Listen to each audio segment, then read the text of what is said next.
Salut les amis, c'est Sofiane, on se retrouve pour un nouvel épisode du podcast. C'est en forgeant qu'on devient forgeron et c'est en galérant qu'on devient humoriste. Voici Galère d'humoriste avec aujourd'hui Patson. Salut Soufiane, salut à tous, toutes les personnes qui vont entendre cette voix. Et c'est un plaisir de l'entendre justement. Tout le monde te connaît du Jamel Comedy Club avec le fameux Yes Papa. C'était parmi les meilleurs passages et tout. Tes passages au Jamel, ils ont vraiment marqué les esprits quoi. Oui, tout à fait. C'était fait pour ça. C'est 4 saisons du Jamel Comedy Club où il fallait frapper fort, il fallait apporter du nouveau dans tout ce qui est artistique, le stand-up. Il fallait changer, bouleverser un peu les habitudes de certaines personnes, Mhm. ouvrir sur la diversité, ouvrir sur d'autres cultures. Donc, c'était 4 années d'enrichissement personnel, d'apport et puis d'ouverture et permettre, le but c'était de permettre aux jeunes aujourd'hui d'avoir leur place dans le stand-up français. Mhm. Ah ben, je peux te dire, et je le dis vraiment avec une sincérité vraiment complète, le Jamel Comedy Club, c'est ce qui m'a déjà donné envie à moi de monter sur scène, parce que c'est exactement ce que tu viens de dire là. J'ai vu qu'il y avait des gens qui me ressemblaient et qui n'avaient aucune comment dire, prédisposition pour arriver à vivre d'un métier d'humour ou quoi à la base. Je me disais, ah mais c'est génial, ça veut dire que c'est possible. En fait, le Jamel Comedy Club, toi et tous les autres, surtout les humoristes de la saison 1, vraiment, vous avez montré que c'était possible également, même quand on n'a pas, je sais pas, du piston ou tu vois, qu'on n'est pas né dans une famille de personnes du spectacle et tout, tu vois. Donc, vous avez ouvert la voie à. C'était un peu le champ des possibles qui s'ouvrait à nous, quoi. Donc, vraiment, du fond du cœur, merci. Et, le merci est partagé puisque le merci aussi va vers le public, va vers ceux qui ont porté le projet et ceux qui nous ont accompagnés, qui nous ont soutenus. C'est vrai qu'en France, on parlait de théâtre, on parlait d'art, de stand-up, de one-man show. C'était pas les quartiers populaires qui étaient visés. Pour nous, on se disait, bon oui, le théâtre, c'était autre chose que ça. C'est des comédies françaises, c'est le film, c'est ceci. On ne pouvait pas toucher. C'est comme le tennis à l'époque. Les gens, pour faire du tennis, on disait, waouh, c'est impossible. Mais nous, c'était plus le foot, la boxe, comme d'habitude. Mais aujourd'hui, les choses ont changé. Et le Mhm. théâtre, on est arrivé à changer ça.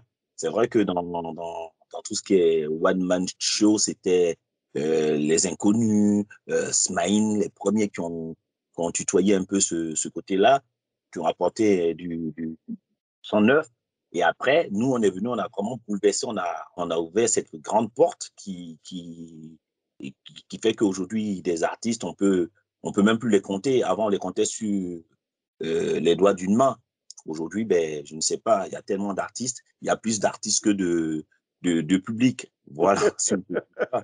Donc, on en est fiers, on en est fiers, on était conscient du travail.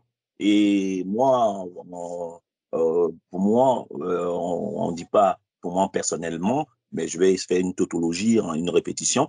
Pour Mhm. moi, personnellement, pour bien marquer le coup, j'ai apporté cette culture africaine. C'était jamais fait. J'ai apporté cette culture africaine dans le stand-up en associant ma culture africaine ivoirienne de Côte d'Ivoire, Afrique noire et, et la culture française qui m'a adopté, que j'ai épousé, comme on peut dire. Et aujourd'hui, ça fait un mélange et que tous les jeunes aussi aujourd'hui sont décomplexés, de parler d'eux, de parler de leur physique, de parler de leur pays d'origine. Aujourd'hui, ils s'en foutent d'avoir l'accent ou peu importe. Et ça fait plaisir. Pourtant, au départ, Mhm. c'était pas gagné. Ouais, c'est sûr, c'est sûr. Bah oui, tu as montré qu'en fait, on pouvait être soi-même et faire du stand-up et tout. Et c'est justement ce qui m'a attiré, moi, dans le stand-up, c'est le côté, pas besoin de jouer forcément un personnage. On peut être soi-même sur scène et parler de ce qui nous touche, tout simplement. Donc vraiment, ouais, non, c'était super intéressant. Et justement, à travers toutes ces années, parce que j'imagine que déjà avant le Jamel Comedy Club, tu avais déjà fait beaucoup de scènes, tout ça. Je pense qu'à ce moment-là, je veux dire, quand on regarde ta carrière, carrière, tu as dû avoir des anecdotes et c'est le but du podcast justement. Tu as dû avoir des anecdotes magnifiques, des choses qui te sont arrivées vraiment qui reviennent dans ton esprit dès que quelqu'un te dit est-ce que tu as vécu des trucs un peu spéciaux ou quoi? Il doit y avoir quelques anecdotes qui reviennent. Tu avais donc une ou plusieurs anecdotes à nous raconter? J'en ai tellement dans le métier, mes dates de tournée, des choses qui. Je pense que ce qui me vient en tête et le plus naturel et que aucun comédien l'a fait, euh, c'est c'est quand la sœur de Mamadou Sakho, à 7 mois de grossesse, a commencé à coucher dans ma salle. C'était le théâtre Le Mairie en 2011, si ma mémoire ne me fait pas défaut. Et au Mairie, on était dans la salle, il y avait Mamadou Sakho, il y avait d'autres personnalités. Et puis d'un seul coup, ils se sont levés en courant, en partant. Alors, ils ont tellement rigolé quand ils partaient, je me suis dit, c'est pas le spectacle qui est naze. C'est pas qu'ils n'aiment pas le spectacle, ils se sont trompés de spectacle, mais pourquoi ils s'en vont? Est-ce que j'ai vanné? Et sa sœur, elle rigolait tellement qu'elle disait arrête, arrête, et je n'arrêtais pas. Et là, ça a déclenché son accouchement. Pourtant, avant de venir à la salle, elle avait vu le médecin. Le médecin dit non, il n'y a pas de risque, vous êtes à 7 mois, vous n'allez pas accoucher maintenant. Et elle a commencé à perdre, on dit, les os ou les os, je ne sais Les pas os, quoi. ouais. Ouais, ouais, elle a perdu les os. Quand ils ont dit les os, j'ai dit, bon, elle sortait du KFC, peut-être elle avait un saut de KFC quelque part dans le coin. Voilà. Et je vois Mamadou Sakho courir, tout le monde courir, ils s'en vont. Et puis je dis, qu'est-ce qui se passe? Et puis il y a un qui crie derrière, elle va accoucher. J'ai dit, ben, allez-y rapidement, dépêchez-vous. J'ai dit, dépêchez-vous parce qu'il ne faut pas qu'elle accouche dans la salle. Parce que si jamais elle accouche dans la salle, l'enfant va venir tous les jours voir le spectacle gratuitement. C'est comme quand tu accouches dans un avion, il doit prendre l'avion gratuit. Et moi, je ne voulais pas que ce gamin vienne regarder le spectacle gratuitement à vie. Je ne voulais pas qu'il naisse dans ma salle, quoi. Sinon, il va venir tout le temps, il va squatter. Et Je donc, j'ai comprends. dit, voilà, et ils sont partis. Ça, c'est magnifique. Après, l'enfant, son surnom, c'est Patson. Je suis allé et ça a rapproché Mamadou Sakho et moi et toute sa famille parce que j'ai quand même fait accoucher un enfant, quoi. Et une Mhm. semaine après, je vois dans la salle 9 femmes enceintes. Peut-être elles ont entendu que je faisais accoucher les femmes. Elles sont arrivées. Et ce jour-là, j'ai dit non, non, non, j'ai un métier quand même. Euh, euh, c'est pas la maternité ici. Il y avait 9 femmes enceintes. Et ce jour-là, j'ai dit non, non, non, j'arrête, quoi. Je ne veux pas faire accoucher les femmes des gens. On n'est pas l'usine, quoi. Voilà. J'ai été le premier humoriste, peut-être au niveau mondial, parce que j'ai cherché à faire accoucher une femme. Et le médecin a dit ça peut arriver parce qu'elle a eu, ça a déclenché contraception, j'en sais rien. C'est des thèmes des gens qui accouchent. Moi, j'ai jamais accouché, donc Ouais, c'est les contractions. oui, contraception, j'en sais rien. C'est un truc qui fait comme quoi. Voilà. Et c'est magnifique. J'en ai connu dans l'avion des années où le pilote, carrément, il vient me voir et dit, Monsieur Patson, franchement, chapeau, merci pour ce que vous faites me faites rire. Ah non, j'adore ce que vous faites et tout. Et puis, il me parlait. Je dis, tu sais quoi? Je vais te dire un truc. J'adore quand tu es assis à ta place, quoi. Parce que quand elle me voit pour me féliciter, mais qui conduit l'avion? Si tu continues, je ne pourrais plus faire rire quelqu'un. Vas-y, va t'asseoir là-bas si tu veux. Je viens te raconter la blague là-bas, mais te lève plus de ta place. Il était mort de rire. Il a couru il a couru à sa cabine. Une fois, j'étais sur scène avec une Samuel Community Club. Il y a une nana qui monte sur scène, c'était à Bordeaux. Elle court, elle vient, elle m'embrasse, elle me serre fort, je t'aime, je t'aime. Et puis, elle me met un bracelet à mon poignet. Et c'était une nana, une avion de chasse, comme on dit, une tueuse, une belle. Et puis, Mhm. les gars de la sécurité, ils détachent la nana et puis ils la font partir. Je ne leur ai rien demandé. Attends, la nana, elle est belle, laissez-la. Pourquoi vous l'enlevez? Une fois d'avant, il y avait une nana, elle était pas belle. Ils l'ont laissée. Et puis, celle qui a enlevée, j'ai dit, les gars, euh, euh, ne me rendez pas service dans ces cas-là, quoi. C'est des trucs comme ça. J'ai vécu une fois, on arrive aux Antilles, en Guadeloupe. Il y a une dame qui me met une claque. Elle me met une claque, je ne sais pas ce qu'elle fait. Elle dit, tu es un fou, quoi. Ton sketch sur la diarrhée, tu m'as tué. Ah, j'ai dit, bon, d'accord. L'autre, elle me met une claque pour me dire que je l'ai tué. Ah, voilà. En Algérie, c'était pareil. En Algérie, c'était un truc de fou. Euh, Pendant que je jouais mon sketch, des gens, ils connaissaient tout le spectacle, quoi. le mec, il était à la fin, quoi. Il était en train de saluer tout le monde, quoi. Et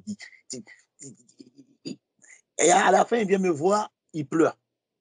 Il pleure, il dit, je t'adore, j'aime ce que tu fais. Franchement, je suis content de te voir. Et puis, il me dit, si tu ne veux pas me donner un certificat d'hébergement, je viens en France. Ça n'a rien à voir. Ça n'a rien à voir. Il m'aime parce qu'il pensait que j'allais le faire rentrer en France. Ça n'a rien à voir. Ah, c'était pas de l'amour, c'était pas de l'amour artistique, c'était de l'amour administratif, quoi. Il m'aimait, mais il ne voulait pas venir en France pour venir chez moi, pour que je l'adopte. Lui, de le faire traverser. Et puis, tout le monde demandait des autographes. Lui demandait, au lieu de demander un autographe ou une photo, il demandait un certificat d'hébergement. Je le vois, il me donne un papier avec son nom, son prénom, il dit, envoie-moi un certificat d'hébergement. Je regarde, même moi, j'ai eu du mal à rentrer en France. Je n'ai pas le business, sinon ma mère serait en France, quoi, tu vois. Ah ouais, d'accord, mais je comprends. Mais c'est beau quand même de voir ça, les gens comme ça qui viennent te voir et tout. Moi, je sais que quand je joue mon spectacle et qu'à la fin, j'ai des gens qui m'attendent et tout pour parler, pour échanger avec moi, ça me fait tellement plaisir. Et toi, vraiment, je veux dire, moi, clairement, je suis à des années-lumière de ce que toi t'as fait. Mais je veux dire, à mon petit Pas... niveau déjà, ça m'a fait super plaisir. Mais toi, avec l'exposition de la télé, tout ça, je pense que tu as dû vivre ça fois 1000, quoi. Ben, moi, j'ai vécu des choses, des artistes vivent des choses. Mais par exemple, au Comores, il y avait, je ne sais pas combien de milliers de personnes qui étaient venues au Comores m'accueillir. À un moment, les gens m'appelaient Makelele, Makelele, ils ne comprenaient rien. D'autres m'appelaient.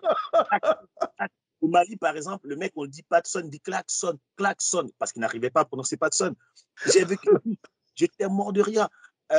Au Bénin, par exemple, je jouais, il y avait plus de 80 000 personnes sur une plage.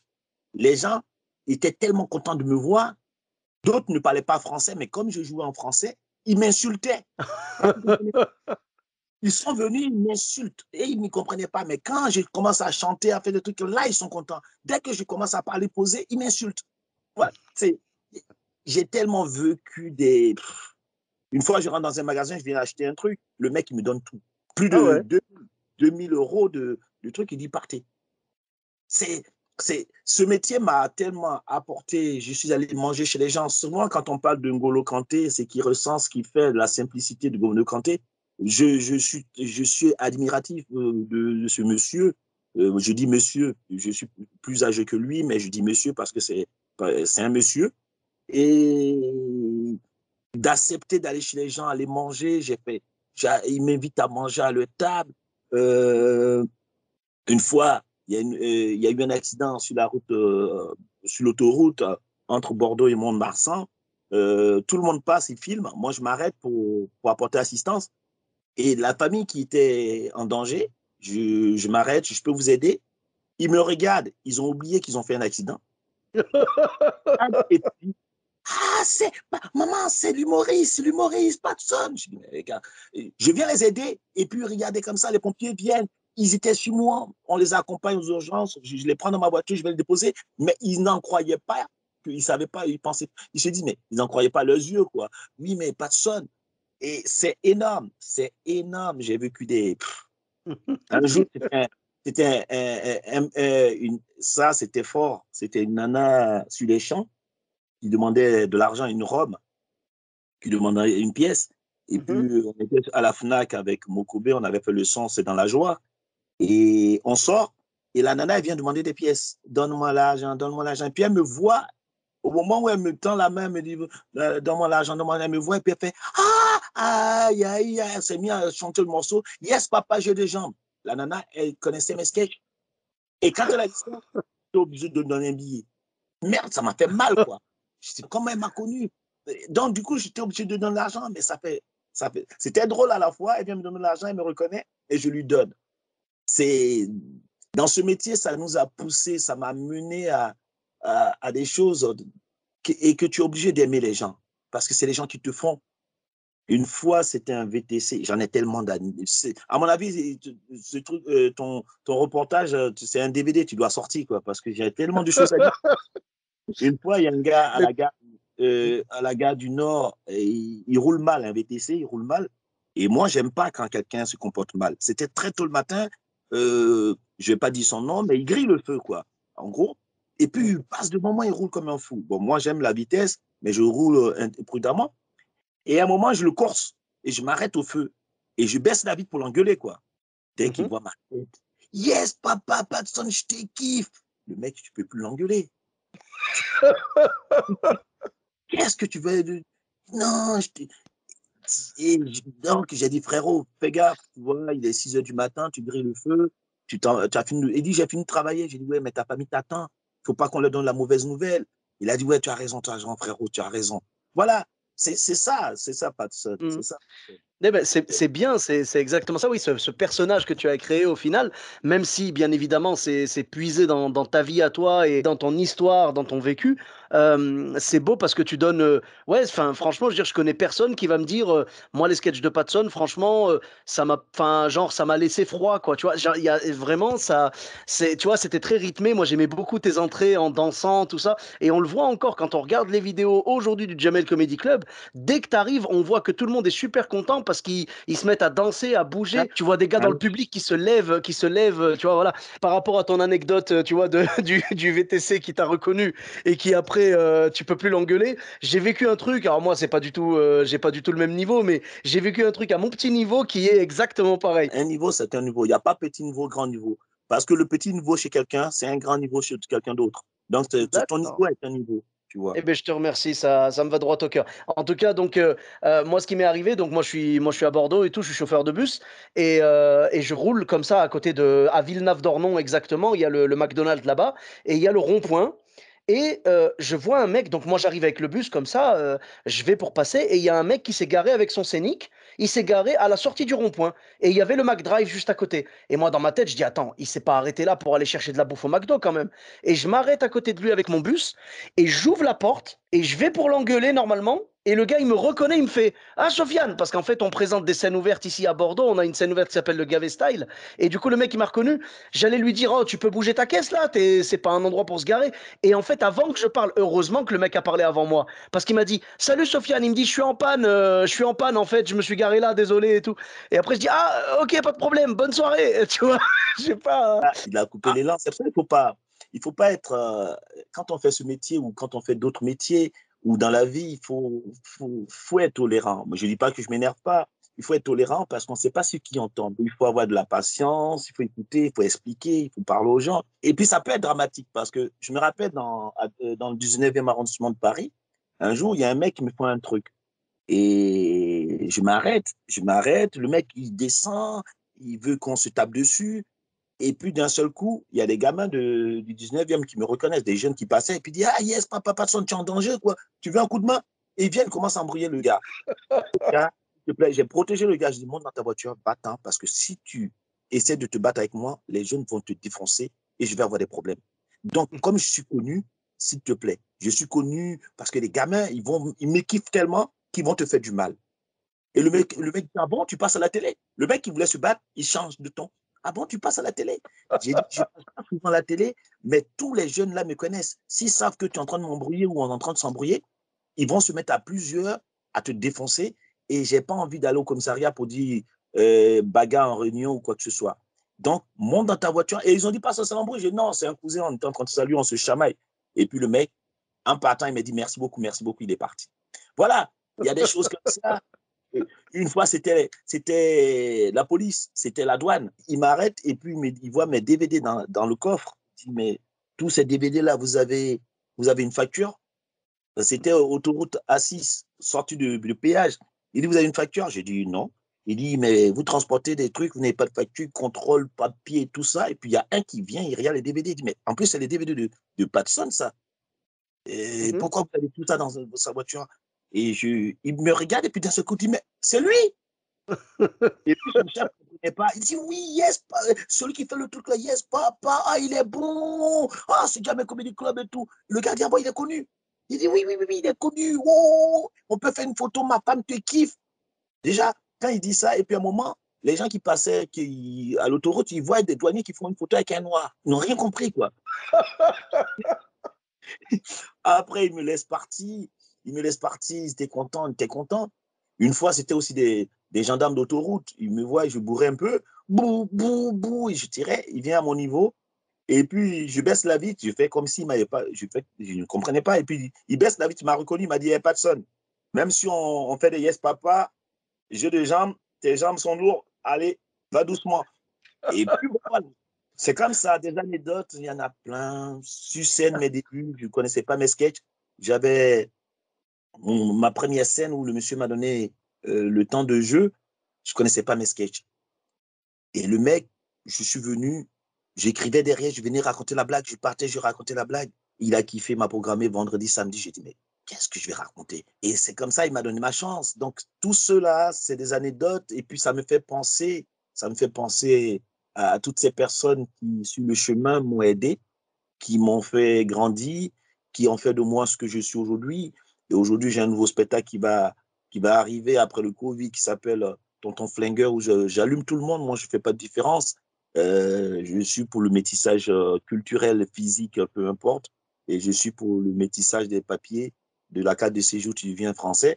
Je suis pour le métissage, quoi. Mhm. Donc, pour moi, tout ça m'a mûri. Tout ça, il faut que je suis encore là. J'ai mes enfants, des jeunes reprennent mes sketchs, comme tu disais tout à l'heure, sur TikTok, sur les réseaux sociaux. Ils reprennent.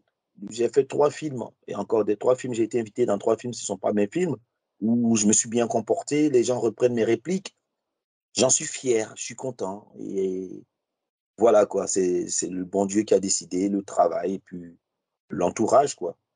D'accord, bah, écoute, vraiment merci beaucoup. C'est vraiment très beau et c'est une belle leçon de persévérance et d'humilité de se dire, il faut, continuer à vivre des anecdotes comme ça et à travailler et à rester, humble et bienveillant envers les gens. Parce que les gens, comme tu l'as dit au début du podcast, c'est grâce au public que tu en es là. Donc, tu es reconnaissant envers eux et nous, on est reconnaissant envers toi. Donc, c'est un très bel échange. En tout cas, vraiment merci beaucoup. C'était un plaisir de Yann, recueillir voilà, tes anecdotes. Où est-ce qu'on peut te retrouver sur les réseaux sociaux? dans le bus à Bordeaux, si tu as un ticket, oui, tu peux me retrouver. T'es le bienvenu quand tu veux. Et pour me retrouver sur les réseaux sociaux, Instagram en Patson-officiel, Facebook Patson officiel. La tournée, ça sera en 2022, Inch'Allah, comme disent mes frères musulmans, si Dieu Ok, le veut. Et Inch'Allah. après, bon, nouveaux spectacles, des séries, on Ok. décode, voilà. Mhm. D'accord. Twitter, YouTube peut-être? YouTube, ma chaîne, c'est Yes Papa Patson TV. On va mettre pas mal de choses dessus. Et puis, en tout cas, pour moi, je pense que l'humanité, on doit être un et c'est vivre notre vie comme on le sent, comme on entend, et surtout de retenir les bonnes choses. Les bonnes choses. Les mauvaises choses, il faut que ça soit des choses qui nous permettent de progresser, d'avancer, de ne pas répéter les mêmes choses, mais l'humanité, le métissage, le brassage d'ethnie, c'est pour ça dans mes sketchs, je donne des leçons d'éducation aux jeunes parce que c'est très important. Chacun écrit sa partition, quoi. Ben, c'est très beau, oui, oui, tu as totalement raison. Et puis, comme disait Mandela, je ne perds jamais, soit je gagne, soit j'apprends. Donc, je trouve que ça s'applique bien dans notre métier. Il suffit d'avancer et d'apprendre de nos erreurs et de ne pas refaire les mêmes. En tout cas, merci beaucoup d'avoir partagé tes anecdotes avec nous. Donc, je mettrai tous les liens dans la description. Et pour ma part, vous me retrouvez sur tous les réseaux sociaux. Donc, Sofiane Etaï, E de TAI, sur Facebook, Twitter, YouTube, Instagram et TikTok. N'hésitez pas à laisser 5 étoiles et un commentaire sur Apple Podcast et sur Podcast Addict. Je vous dis à très bientôt pour un nouvel épisode. Bis à tous, même à toi là-bas.